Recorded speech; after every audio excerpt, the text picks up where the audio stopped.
Lightworkers Unite is a podcast and social show hosted by intuitive women, lightworkers, and most importantly, friends, Mayume and Manjeet.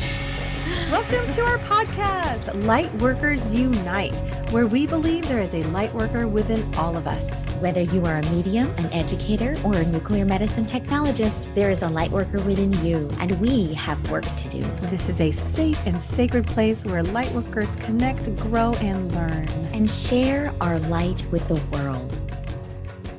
Ready? In 3, Yes. 2, 1, action. Action. Good morning, Manjeet. How Good are you, my morning. friend? I am so happy to be with you today, Monday Me morning, too. not afternoon. So we're Yes.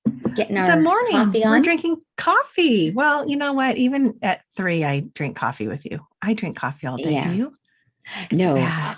I do 1 cup usually a day. Otherwise, I get kind of shaky, you know. And You only do 1, not even 2? no, well, sometimes I'll do like a decaf or something in the afternoon. Yeah. But it doesn't affect my sleep, but I definitely I learned this when I like being a tech, starting IVs. I'll have 1 cup in the morning, and after that, I'm like, damn. No, you can't have shaky hands putting a needle into someone.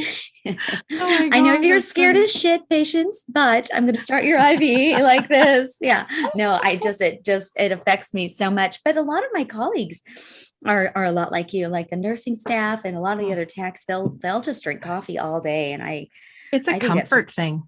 It's such a Yeah. comfort thing for me. Well, and I do love the taste, the smell, the aroma, but it's a Yes. comfort thing. Yeah. And I do love switch it. to decaf just so that I can keep drinking it. Oh, you do? I do. Good. Yeah. I See, also look at drink a us. lot of tea. I know. Look at us. What are we talking about? What we're drinking. All right. So let's jump in. What is this show about, Miss Manjeet? By the way, it's show number 65. Oh, it should be 69. I was just going to say that, damn it. You beat me to it. I set that up. I was setting that up. Did you see that?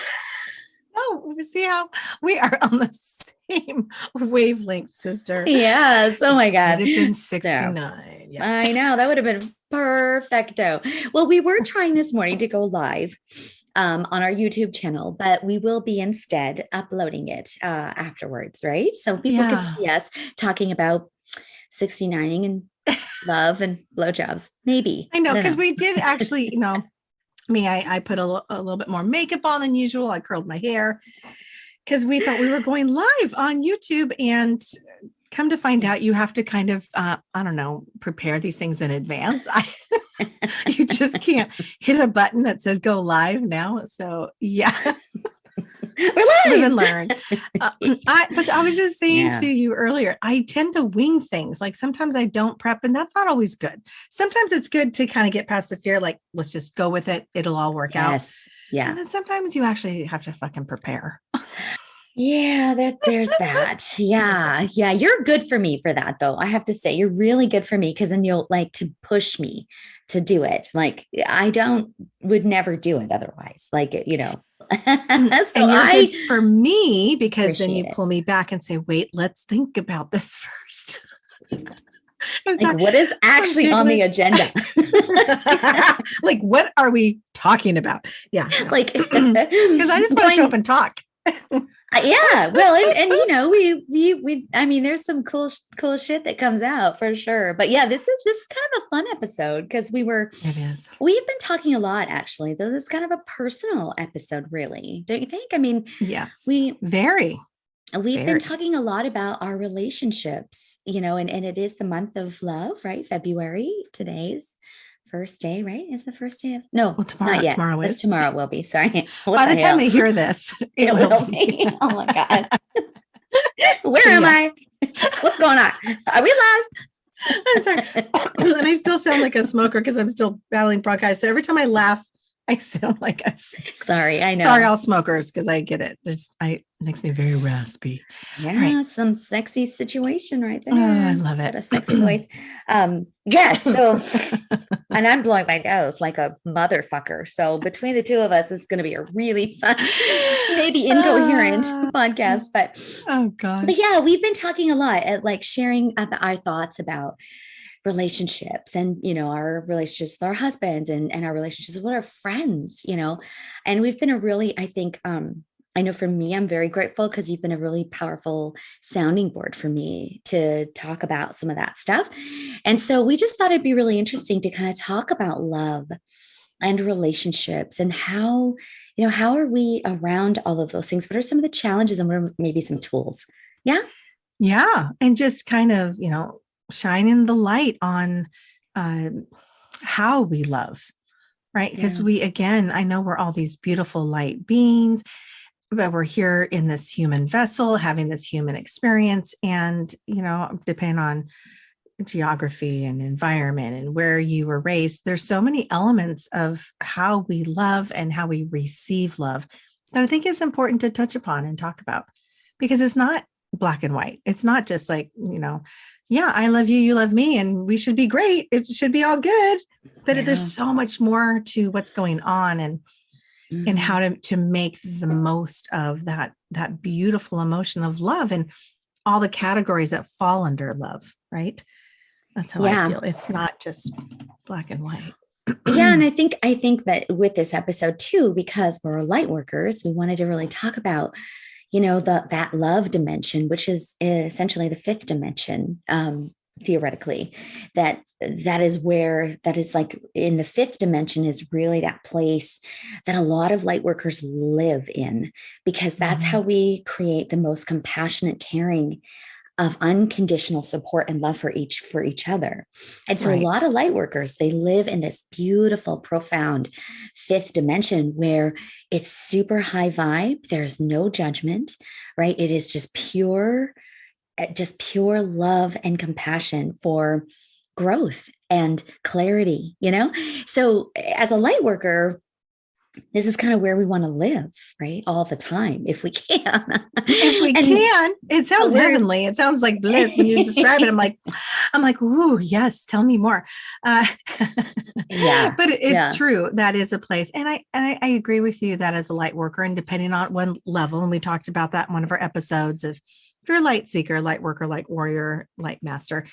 When we're doing that work, when we are, especially if you're really doing it as your everyday life as a light worker, maybe not just bringing in your intuition to your career, but I'm meaning like if you are a light warrior and that you work and heal with, help heal people, if you're a healer, if you're an intuitive, if you're a medium, if you're a psychic, all those levels, if you just take it up a notch, when you're serving and working with other people, let's say you're an intuitive massage therapist, your hands are touching these clients and you have to be in a space of no judgment, of no comparison, no ego. You kind of have to remove all that, right? So, and being in that fifth dimension of pure love and ease and an acceptance, like to me, love and acceptance go hand in hand. So I know that when I'm in a reading with someone, especially if someone is in grief, I really have to hold myself in that space of pure love. I have to. Otherwise, I can't serve them. I can't do any good. I can't connect. But what's interesting is that I'll do a reading and it's beautiful. Their loved ones come through, angels come through with messages and healing.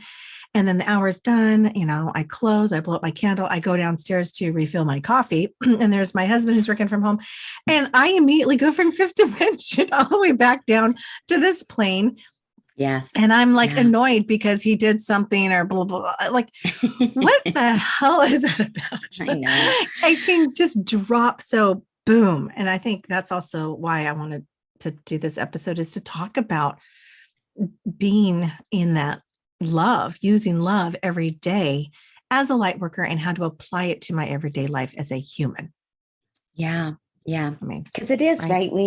I wonder if it's about balance, because we are doing kind of this really high vibe work that you're kind of pulled out of our 3D bodies a little bit. Like, I know I don't remember a lot of the things that I'm saying, because at that point you're a vessel, right? Exactly. Of just pure, honest love from the universe. And that fifth dimension is really where that energy gets like transmuted and clearly brought through.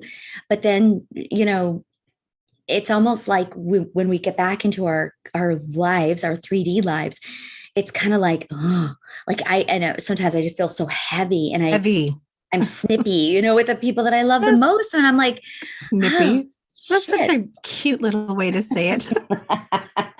Snip, Snippy. snip, snip. I mean, Yeah. I can be a royal bitch sometimes, Yeah. but I always say, no, it's so true. And sometimes I get Yeah. frustrated. Like, how is it that I can hold space for a stranger, but the people that I love that are near and dear to my heart, Yeah. I don't always. And maybe it is energy, maybe it is balance where I need to, okay, Yeah. maybe there's a little transition somewhere between my reading and going downstairs and dealing with my Yes. husband. I love that.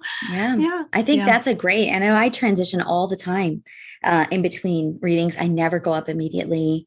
Even when I'm on the floor working in nuclear medicine, when I come home, I've shared this before in other episodes, I'll sit in my car for a couple of minutes and literally like do this with the gear shift, saying I'm shifting my gears, because I've given so much of my Yes. emotional and my physical and my spiritual and energetic self to these patients that I'm just like, I need to renew my cup here, or switch that energy. I love that word that you said, transition, so that they're getting the best of me too, but Yes. it is a very 3D existence. It's dinner. It's Yeah. fucking, like, I got to wipe your ass, my little 3-year-old. I got to, like, it's, Yeah. it's Right. like, wow, it brought you right back. Yeah. Wait. And it's hard, it really is hard, but I think there is definitely a balance. I do have to say, one of the things that I've really learned, I feel like that really tethers me from the fifth dimension into the third dimension, is my heart. It's the heart chakra. It is. Yeah. And so, I mean, at my next Intuitive Women's Circle, it's coming up this week. That is what this is all about. It's like what's called What's Love Got to Do with It, but it's all about this powerful conduit that we have available to us, that is our heart chakra. And, that it really can act like this bridge, between this fifth dimensional living and this 3D body that we're living in. Yeah. And so I just think that's just breath and honoring this beautiful portal of love and, energy that is actually available to us anytime, so I just wanted to throw that out there, that if you're ever really wondering or thinking about, how do I get into my 3D body and transition quickly, breath, envisioning that beautiful heart chakra expanding in your 3D body really works for me. So I don't know, just want to throw that out there. Yeah. I love that. Yes. Thank you. I love that. Well, the breath work, I mean, breath is kind of our connection. I mean, that is what's causing us to continue to live. I mean, it sends oxygen to our lungs and blood to our heart. So breath is a huge part of living and being alive in this human body. So, and I love breath work with meditation, as you know, do the meditation meetups. And I have this beautiful, beautiful group right now that I love. And I'm channeling angels as we're doing it as well, but it's a lot of breath work, just breathing, being mindful, and even sometimes just accessing the gap, they call it the sweet spot, in between inhale and exhale, so maybe, using more breath work, or maybe in the transitions of, your light work and then your home life, is to breathe and pay attention to your breath and wait for that sweet spot as you inhale, that little gap before you exhale. It's the same thing after you exhale at the end. There's a little pause before you inhale. It's just that little gap. And just bringing some focus and awareness to your body, because we need to be present in our bodies in order to be present in our lives. And so breath work it's brilliant, Manjeet. Yes. Brings us there. Yeah. And it really brings us into like this third dimensional being, right? That is so sovereign. Like, we are so powerful in this human form. And I think breath, bringing in oxygen, O2, right? Elements, like we're like, that's the first dimension, so Mhm. connecting ourselves so profoundly to Mother Earth, grounding ourselves, just feeling like, okay, this is my human existence. This is my human life that I really want to live with passion and honor her, in this space. So yeah, it's like this transition as a light worker. I think Yeah. going from like a ping pong ball sometimes, like Oh my I'll come gosh. out of an Akashic reading and I'm just like, I'm not even on this fucking planet. Like I'm on Sirius planet Yeah. still. Like I don't know where I am.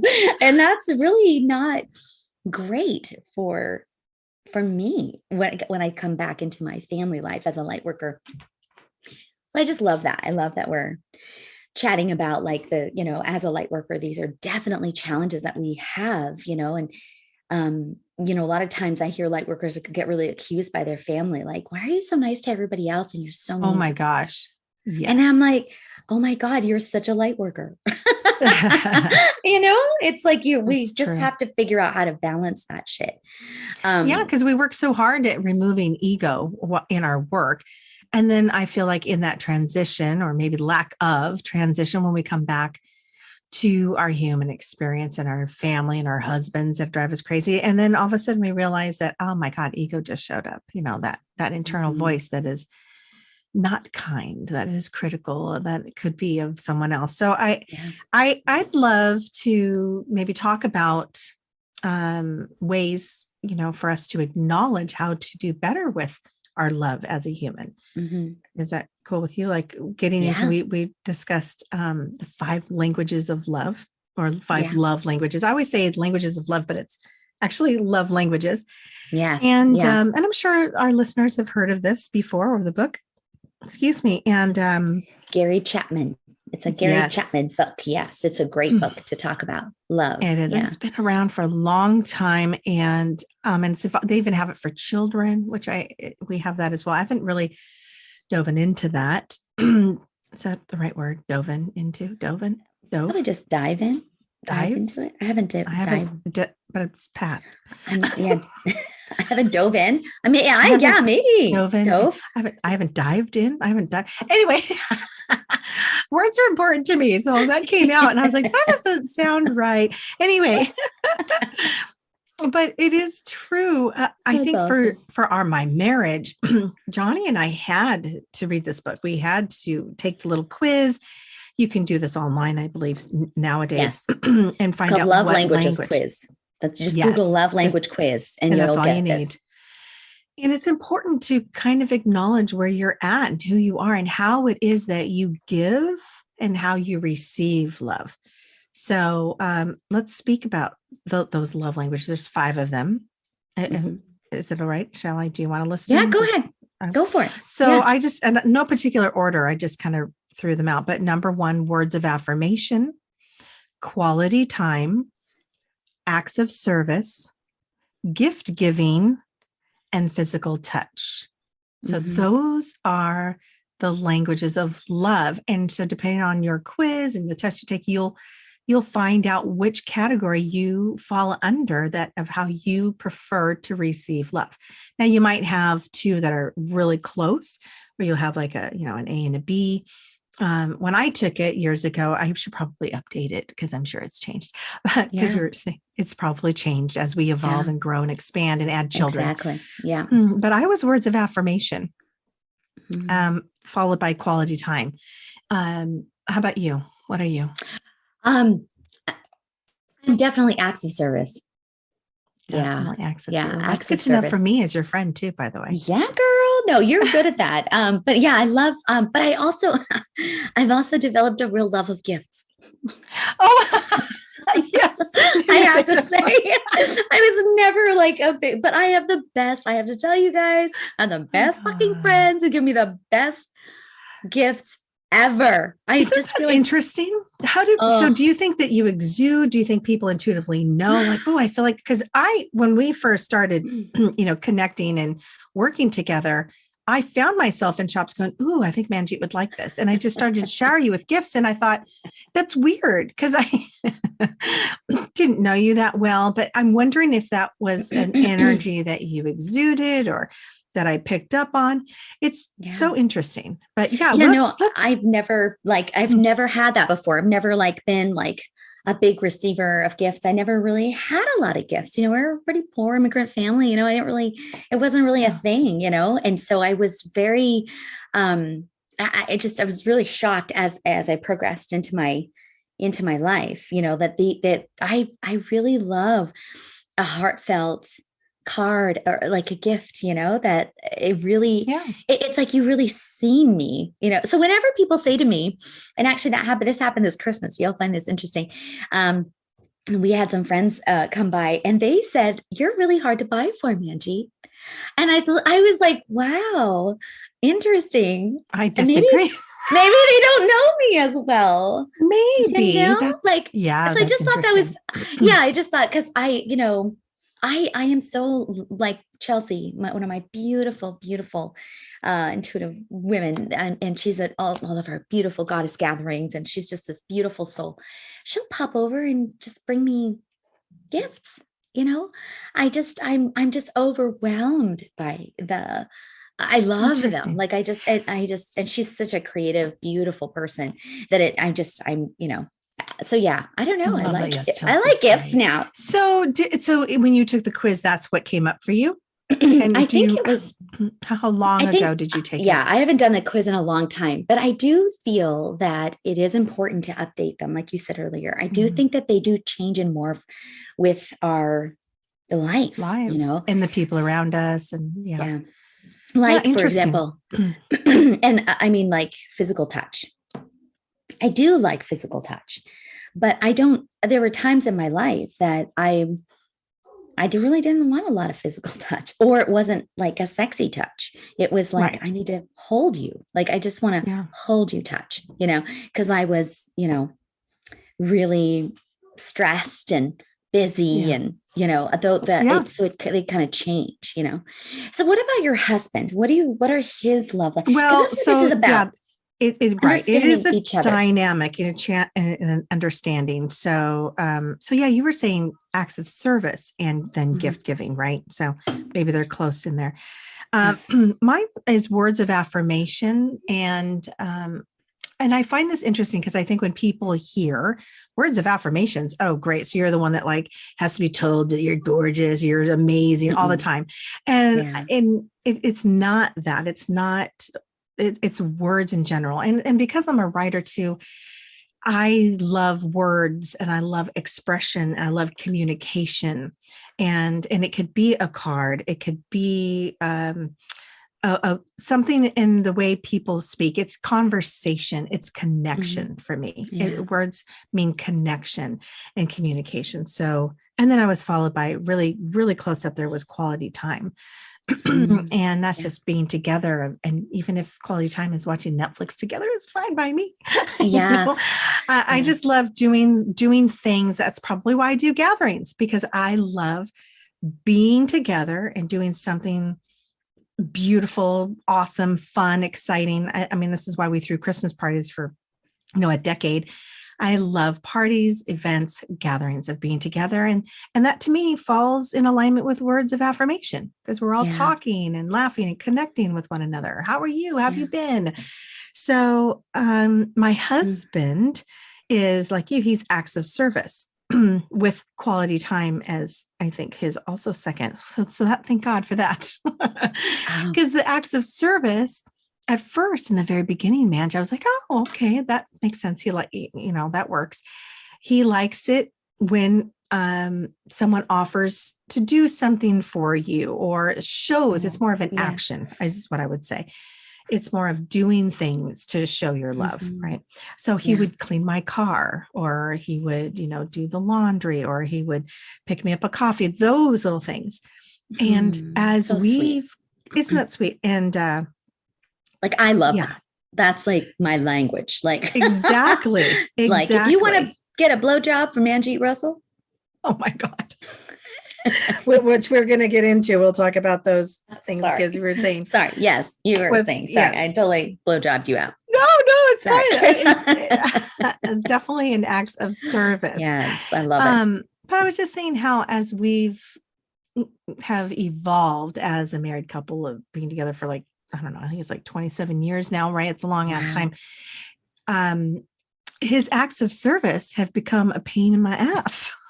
After a while, I'd be like, dude, like, why would I do all this stuff? So I have to work my ass off and I could do all these tasks for you when you don't say anything nice to me, like we haven't had dinner and a conversation.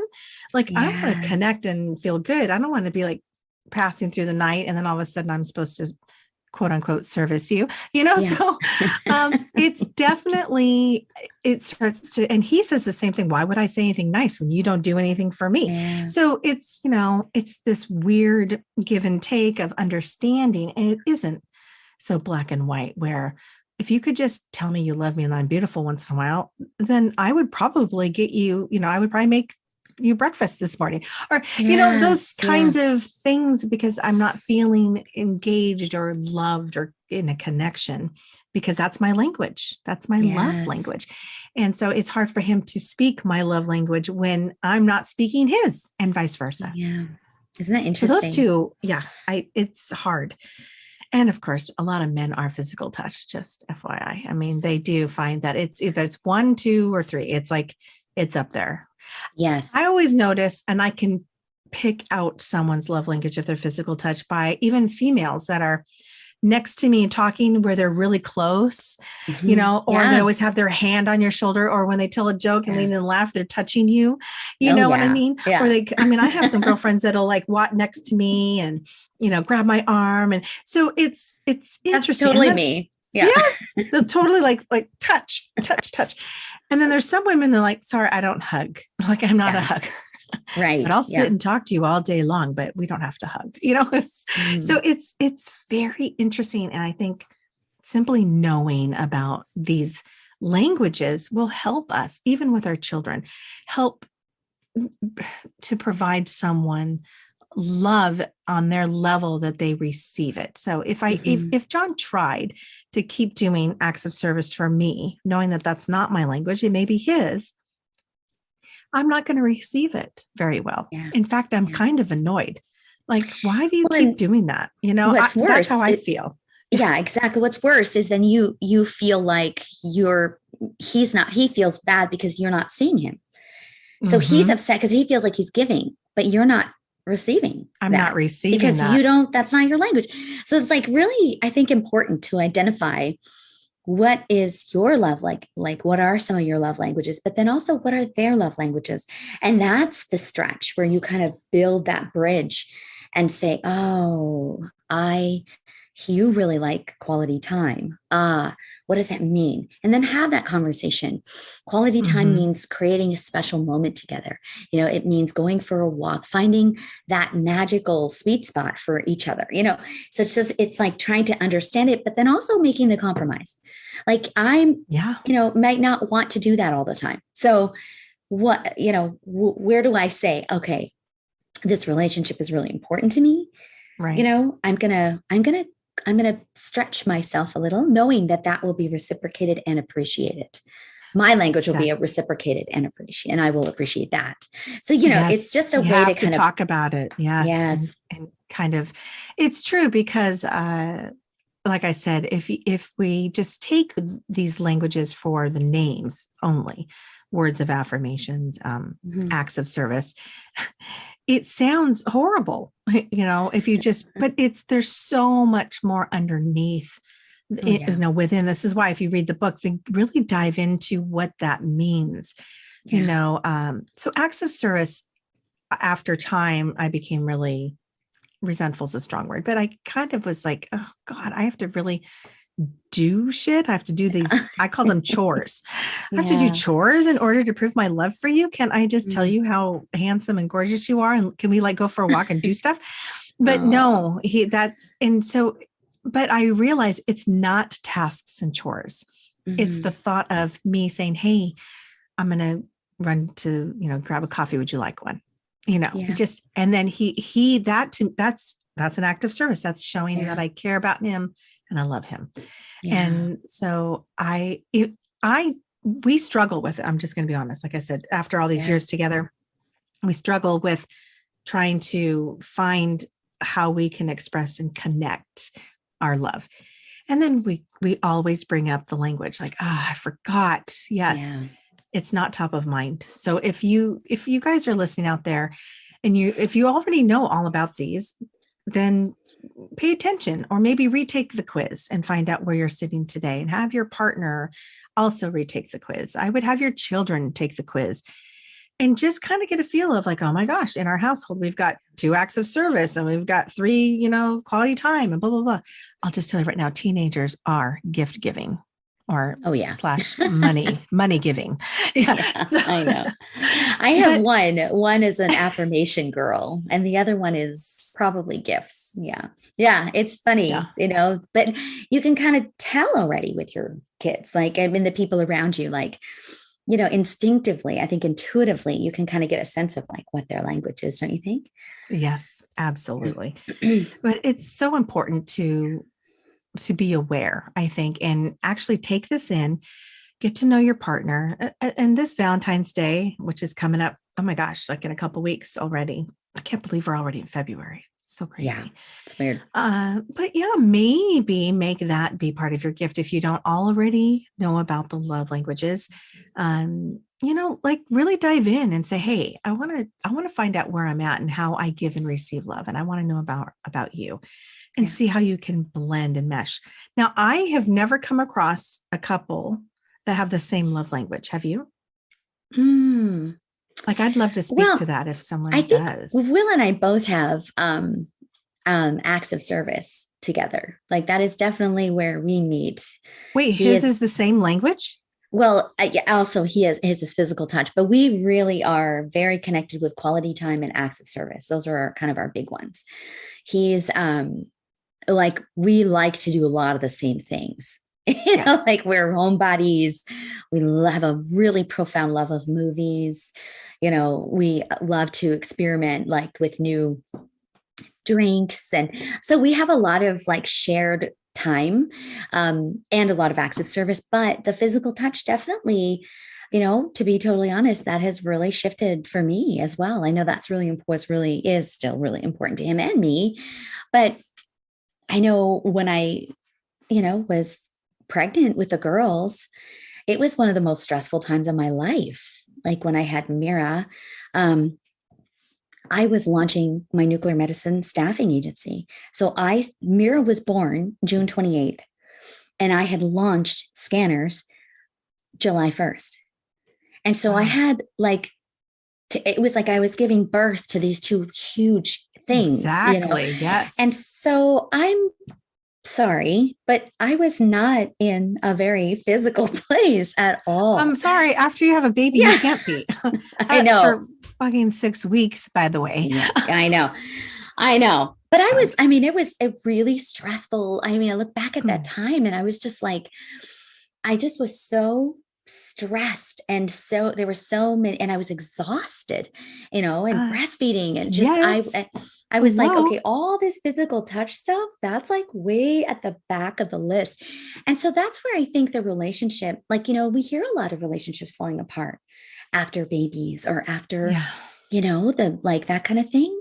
Yeah. And I really got to give it up for the relationship. Like, I'm really proud of the fact that I think he really shifted his love language because he knew I was not in a place to do that. So it was really, I think it's part of this, like, how do we, and you and I both have some street cred. You've been together with Johnny for fucking 27, almost 3 decades. We got some, we got some shit to say. Yeah. And Will and I have been together for 25 years now, but so we're a little behind you, but it's not by much. There's definitely some learning curves happening here about, maybe that physical touch wasn't like, I had so much edema because I was on my feet for like 10 hours a day with the girls, and I had a lead apron I had to wear to protect the babies from the radiation that I work in nuclear medicine. And so my legs were like fucking elephants. I had so much pitted edema. He would, and he would just rub my legs, to like help really like bring up some of the swelling. And I just thought that was physical touch, but it wasn't. That's acts of service. Oh, but I think he was still touching me. He was still loving me, and yes, but it wasn't, I love it. Yeah. It wasn't like, it was still, for me, it was still intimacy. To me, it was still love, because he loved me enough to see my fucking cankles and go, I can help you with that, Yes, and it was very intimate for me. All kinds of stuff after birth, right? I mean, if you share babies together, they have to, if they're going to stay with us after all that. It's so hard. It's just really interesting to look back at, some of those things and like how, we have to kind of morph and change into like when people, as we change and grow and learn and experience new things. And even after breast cancer, like for me, my body was not my body. I was so disconnected from her, for a long time. And, I couldn't, the physical stuff with the intimacy, I was just so shamed, like by the way it looked, like I looked different and I was gained a bunch of weight. And it was just so hard. But, I just really got to give him some kudos for that he kind of shifted his, some of his energy to really help me get through that. Right. So that we can get to the point where we can 69 again. That's right, sister. I know we were talking about that. That is show number 69, where we talk about light workers and sex. Yeah. Because, I know I'm going to be 52 this year, but man, I still, and I don't even know if I have family members of John's that listen to this. I'm so sorry, but I still very much enjoy servicing my husband in many ways, very much so. And I have lots of girlfriends who are like, what, excuse me? No, they only get that on their birthdays, anniversaries, and maybe Christmas. And I was always like, what, really? I mean, some people are like, no, you don't do that after you get married. I mean, that's, in the courtship only. I'm a mother. Yeah. I'm like, mother. I don't do that anymore. People say that. Yeah, it's so true. And you know what? Hey, no judgment. Is whatever works for you in your marriage. But I definitely, I guess physical touch is up there because I'm a big cuddler. I definitely love intimacy. I mean, am I saying this on Lightworkers Unite? I love sex. I mean, I do. And if you are a close girlfriend of mine, and they're all nodding because they make fun of me all the time, but I do. I mean, I always have. There it is. There it is. You can be a light worker and like sex. I'm so sorry, Rose, if you're listening to this, but yes, just know that your son is in good hands. Our marriage relationship, we have that no matter what. That is going great for us. Always has. It's never been an issue, to be honest with you. That's of all the other things in communication and this and that. And I mean, we have our own issues. That has always stayed very stable. It's very interesting. Isn't that interesting? Yeah. So what do you think? Why? Well, I mean, it's both your love languages. I think you both really value physical touch, right? I guess so. Or maybe that's under quality time. Maybe that's there you go. That's what I'm going to say. I don't know. I love that. So interesting. So what do you think is the hardest part of your relationship? Well, communication. You just said the easiest part. So and the hardest part, is it communication? The hardest part is communication. And again, we talk about all the time, it's how we communicate and how we perceive what's going on, what the other person says. And yes, even after all these years, you would think that, oh, you mean you don't finish each other's sentences? No, we don't. We see things differently. I come from a very different perspective and he does. So we always, we try to meet in the middle. I'm way over here. I'm a little bit more laxed and kind of go with the flow. Like I just said, I like to wing things. I just kind of like, let's just show up and see what happens, or let's go here, let's go there. I like to live a little bit more spontaneously, and he's much more structured and analytical. And so, that is good balance. But I think when it comes to raising kids, and especially teenage girls, I think he struggles with it. I think I understand them a little bit more. He feels a little misplaced right now in our marriage and our family life. But that's our biggest, and that's not a horrible thing. And it's probably very common in a lot of marriages. It's communication, where we have to really make an effort to communicate. I mean, connect. Like have dinners once a week where we say, okay, first of all, let's sync our calendars and then put that away. And we're not talking about kids. We're not talking about bills. We're not talking about life. Like, look into my eyes. How are you? What's going on with you? That kind of, we have to do that. Yeah. I have to like him for John Corelli, not the dad, not the provider, not even the husband, just like John. I just need to know John, and I need him to know Mayume. So that's, I love that. Yeah. How about you, my friend, you and Will? Well, yeah, I think the easy part, or the parts that I think I honestly, I'm just sitting here thinking and listening to you talking. And I think the biggest thing that has really, like, we have very, very much in common is humor.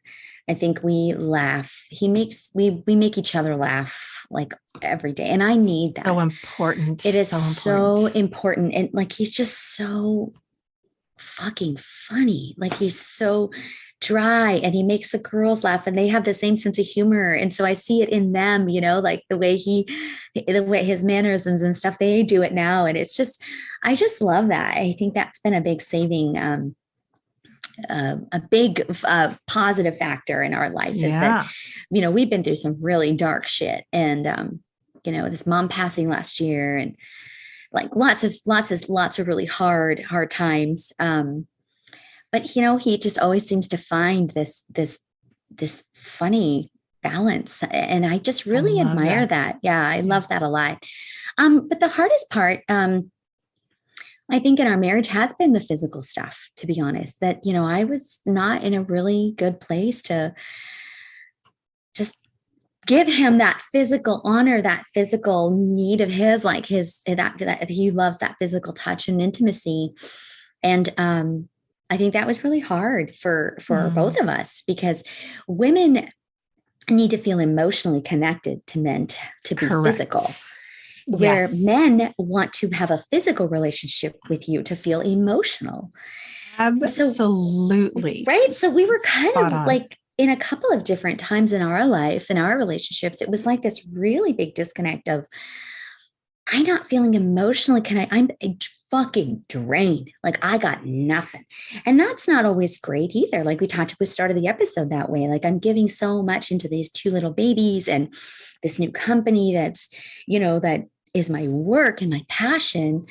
And it was like, he kind of like went to the background, and because he was missing that, right? Yeah, it was hard for him and that's a very common thing, I think, with moms who are having children. The husbands start to feel a little misplaced, maybe like, what's my role? I'm not breastfeeding. I'm not always holding the baby. I'm trying to connect here, but I miss my wife because I haven't like had all of her attentions on the baby. So I want to speak to that. Actually, you nailed it with the emotional and physical part. And I think that's why I always, right, wrong, or indifferent, categorize the words of affirmation as much more emotional and acts of service as much more physical.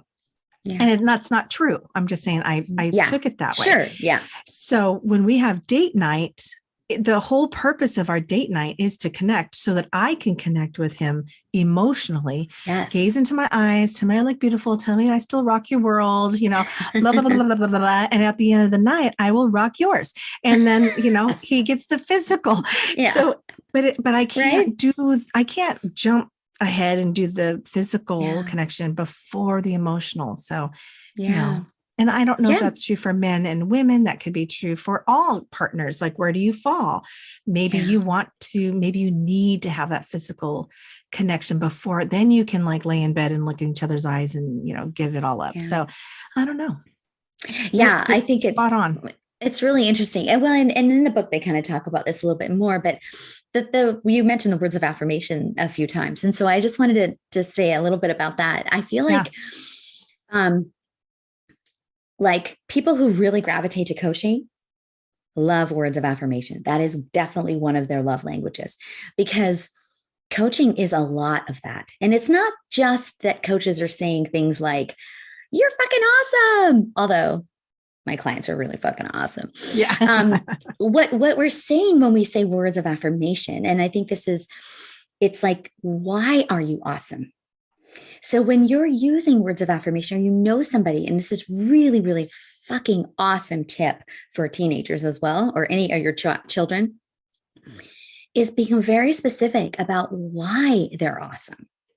Like going deeper into those words of affirmation, like, Mayume, I honor you so much and appreciate how you are so thoughtful when you give gifts to me.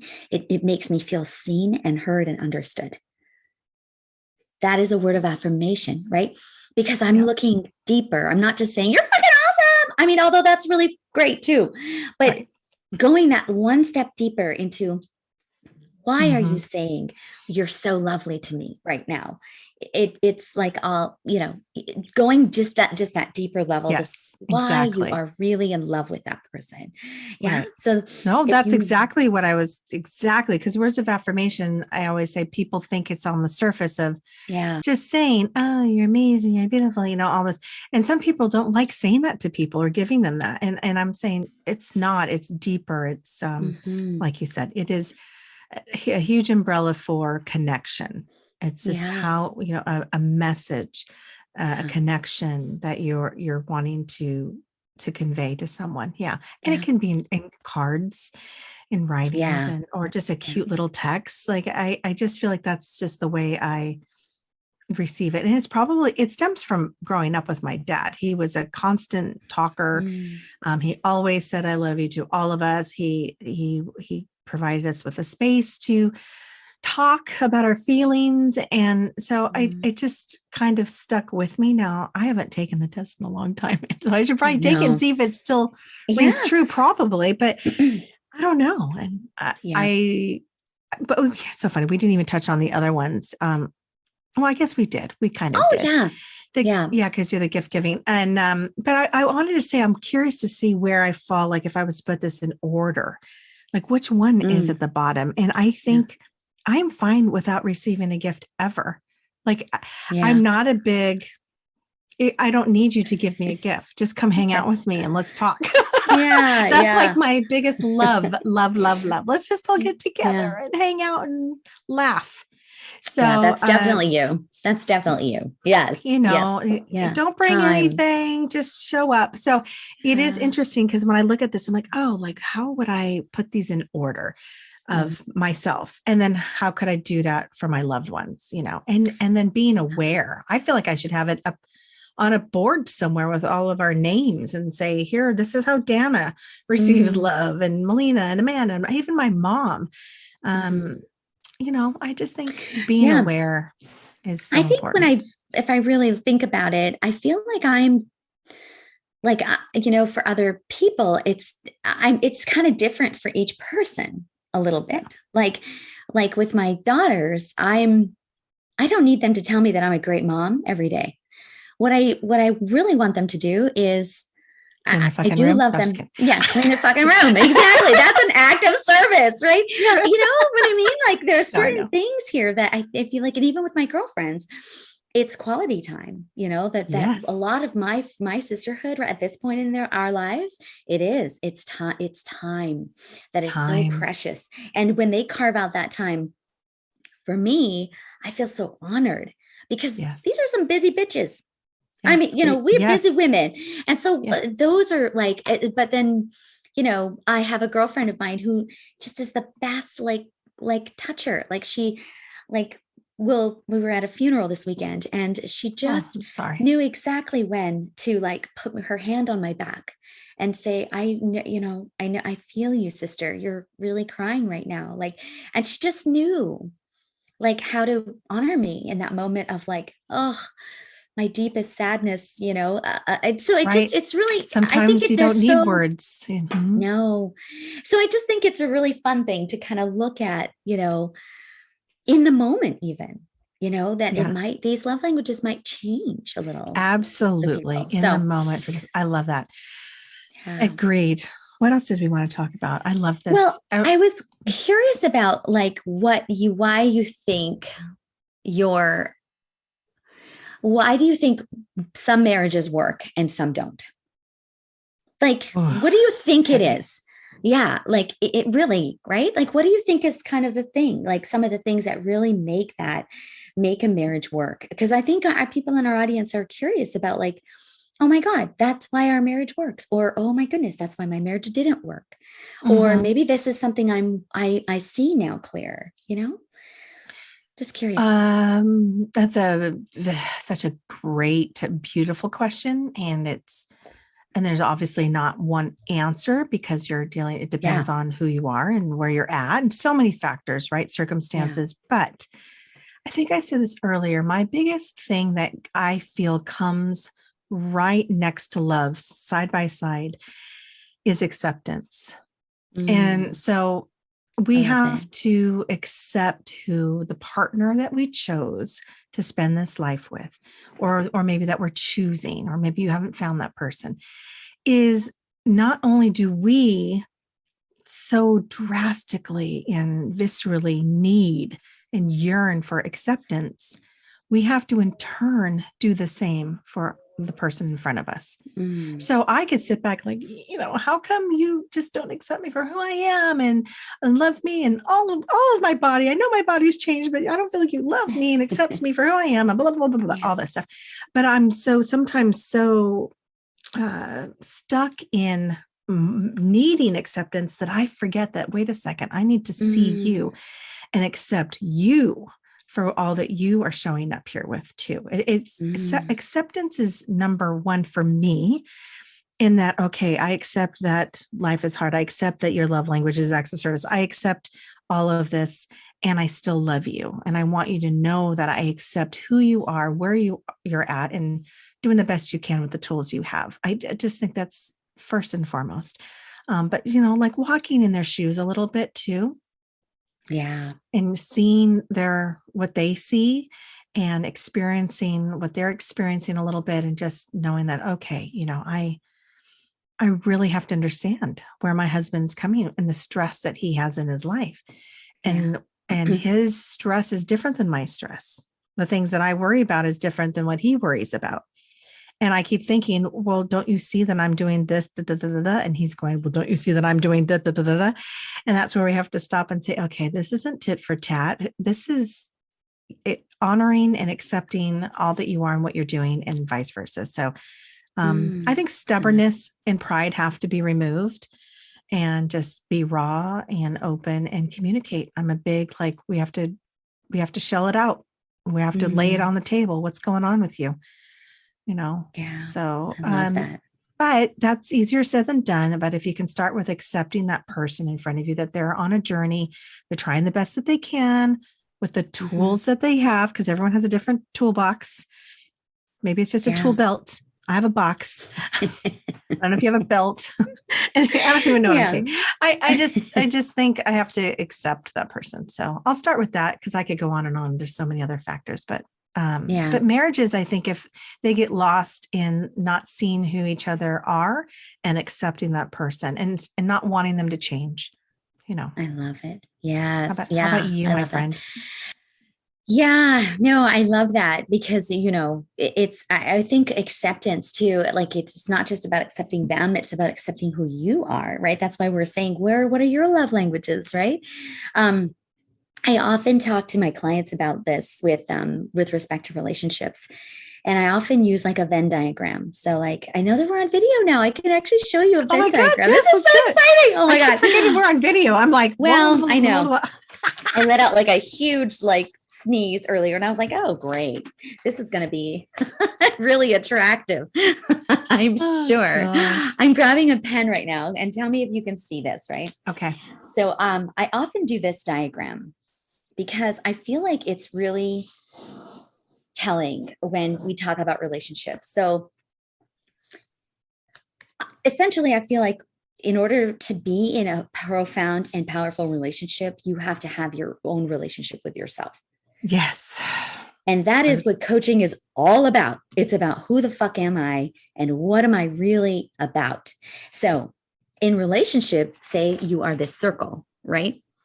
Mhm. This is about getting to know who you are. And I think what happens in a lot of relationships is his life gets superimposed onto your life. So what Mhm. happens is you don't know where your life is and you don't know where his life is. These are people who Yeah. are very lost in the relationship because they don't know who they are. Yeah, they blend. They They've just start, completely. Yes. defined themselves by what they need to do for somebody else. This could Mm, be a friendship. This could be even with your mother. This could be with your right. mate, right? It's like there's no distinction between you and this person. Basically, there are zero boundaries. All right. Yeah. So the other alternative is this. You're in a relationship with somebody like this. Looks like boobies. I was just going to Just say that. They look like Yeah. boobies. Yes. Okay. But this is also very present, right? Where there are two individuals that are actually living under the same umbrella, but they're very separate. So there's really no connection here. So people in this scenario, they feel very disconnected from who they are. Yeah. And what they're up, who like they have a relationship with someone, but they have no shared life. They have no relationship with each other that they can be connected to. And this is a very lonely relationship. Yeah. That's like two It's people who have different bank accounts. They don't share money. Maybe they don't share beds. Like, right. I mean, there's some yeah, marriages and that are I like mean, that. And yeah, and I think, emotionally. or they just feel that way emotionally. Yeah. They just feel that way, like unable to feel the emotional connection with their mate in order to feel physical with them. So they feel alienated from them, right? So you know where we're going with this. Maybe Morty drew the picture, but right here is what I think is really the success. And what I call this in the middle is like, so there's two circles for the listeners that aren't seeing this. There are two circles that are superimposed like a Venn diagram. And right in the middle here, is this like kind of like this triangle or oval that's being created. And I think over time, we've kind of talked about this, the relationship kind of mends, gets smaller and bigger, but there's always this, what I call a shared life, and what's important is that there's a lot of white space out here. And here, this is William, this is me. So we have a shared life. If for those that are listening, she's put the two circles to where they overlap just a little bit. Yeah. And in that overlap, she's colored it in. So that that represents the shared life. So that is like, I love it. Our daughters, that is our finances. In my case, it is one of my businesses that he helps me with. Like that is our shared existence. And it is our love of time together, watching, movies and all that kind of stuff. Yes. But apart from that, there's a very strong, there's a lot of things that I don't do that William does. He loves to golf. He loves to play poker. Like he's got a lot of other things that he does that I don't do. And he does it with his other friends. And then there's a lot of stuff that I do, like that he has no real interest in. And that's my life. That's what makes me who I am, So I don't know. I feel like if I really unpack it and look at my 25 years with William, our little Venn diagram has kind of gotten smaller and bigger over the course of the years. And, but having our own existence, having our own freedom, having our own life. Yes. Together, but, empowered within ourselves. So I don't feel jealous when he's out golfing or playing. I don't feel like, oh, you should be spending every minute with me, because I don't fucking want to spend every minute with him. No. I want to sit in my room and I want to watch Star Trek on myself, maybe on a Friday night, and he might not want to. So, so not making him feel bad for having his own life, and him not making me feel bad for what I want to do in my own life, but the shared life is the key. It is key. It has to be there. It can't, like you said, be separate where I have my own and his own always. And it can't be completely blended where you're on top of each other and not having your own individuality and your own experiences separately. Yeah. And then therefore you're not responsible also. I'm not responsible for John's happiness. Yeah. He's not responsible for mine. We did Yeah. choose to spend this life together and, like you said, share it, bring these beautiful little girls into it to Yes. better our lives. Like I had children to make my life better. That was my purpose. I don't live for them. They're now I send them off and they have their own journey. But Yes. I definitely love the diagram. That was perfect. And it's just so well said. And that's exactly, I think, agree that it makes for a beautiful structure and a foundation for a lovely, successful marriage or relationship in general. Yeah, any relationship. Yeah. And I think part of that circle, just to tie it into the very beginning where we were talking about connecting to that fifth dimension, that's my work. That's my job to say, I really want to live in that higher frequency where I can embrace that love vibration through my heart, through my heart chakra with breath and with power so that I can be in my full power as my own individually sovereign womanhood, but also as a mother, but also as a wife, but those don't define me. I just love the shit out of them. Yeah. So exactly. It doesn't define us. It's so true. Yeah. It's really fun. I love this topic. We could go on and on. Good Lord. we could go on and on. Maybe we do episode 69 and we get into no, I'm just kidding. That would be hysterical. I know that would be like a midnight episode. Oh gosh. I know. Yes. We want to be, I know. Sometimes I like the fact that we are explicit and that we are a little rated R, even in our light work. Oh yeah. I mean, I love that we have to let everyone know that yes, there will be F-bombs. Yes, we're going to talk about. I can't believe you said blowjobs on this, but yeah, we talk about blowjobs. I mean, whatever. We talk about sex. We talk about connection. We talk about people and real life, and that's real life is all that stuff. So it's kind of who we are. So I think at this point, if you're into season 2 already, you kind of know what you're going to get. Yeah. But if you're still with us, we talk about all kinds of weird shit. Yeah. And I love you. This was so much fun to talk about and I know share our thoughts about it. And I kind of feel like I had some love relationship counseling a little. Me too. It was great. And hopefully you listeners, if you enjoyed this, please give us a little heart, a little love by sending a like, send us a review, make sure to subscribe if you haven't already. And this episode, so not only on Podbean, but it's also going to be on YouTube live, not live, sorry, scratch live. We tried live. That didn't work. We're going to upload it so that you can watch us actually talking. And then you can see the beautiful diagrams that Manjeet had that were not explicit. They were very clean. Although it kind of looked, it could look like a little, the boobies and then maybe a little, little box. You did make it a little darker too. I did. Oh my God, we're such dorks. All right. I love you so much. Sending so much love to all of our listeners. And we didn't even talk about what's upcoming, but you have obviously a circle coming up this week. Yes. Mm-hmm. This will be uploaded on Tuesday. So here's to that. So that is love. Wednesday. Yeah, Wednesday. And then Thursday, there's a 10 a.m. session with some spots still available in the 5:30 session on Wednesday, February 2nd. And it's, what's love got to do with it? So it's all about this stuff we're talking about, which is kind of so weird, Mayume. That was not part of the plan. But that just was so weird that happened. I just think very divine, I'm not surprised, but it's just so cool. And then we have our goddess gathering coming up next, in February. So yes, we can. Next week is my sacred circle. Right? Oh yes. Jeez. Oh my God. February.